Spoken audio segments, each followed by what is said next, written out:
Hi friends! Thanks for tuning in. If you like this video, please give it a like, comment below, and take a moment to subscribe to our channel. Bay du Vin is a picturesque community on the south shore of Miramichi Bay, New Brunswick. Bay du Vin's name is believed to come from the French Bay de Vents, meaning Bay of Winds, not the commonly assumed Bay of Wine. The name's story is as rich as the peat moss soil that gives the Wine River its unique red hue. The river's red waters mix with the bay, turning geography into identity. Bay du Vin is known as the oldest European settlement in Northumberland County, established by French settlers from Saint Malo, France, in 1672. It once had around 15 buildings and a chapel, but English settlers later destroyed them. Today, the area is famous for its smelts, oyster beds, Atlantic salmon, and cranberries. The Williston family is one of the well-known names in this region.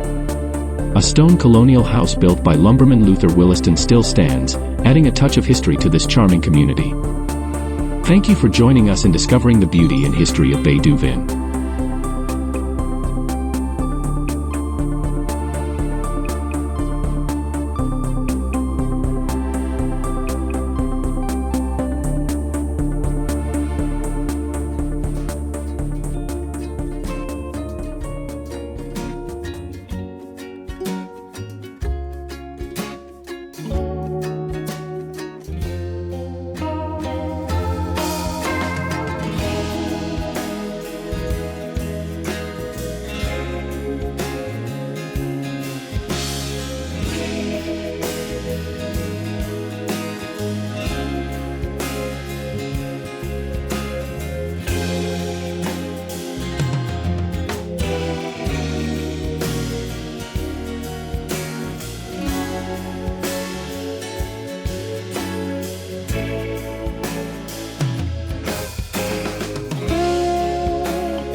Thanks for watching!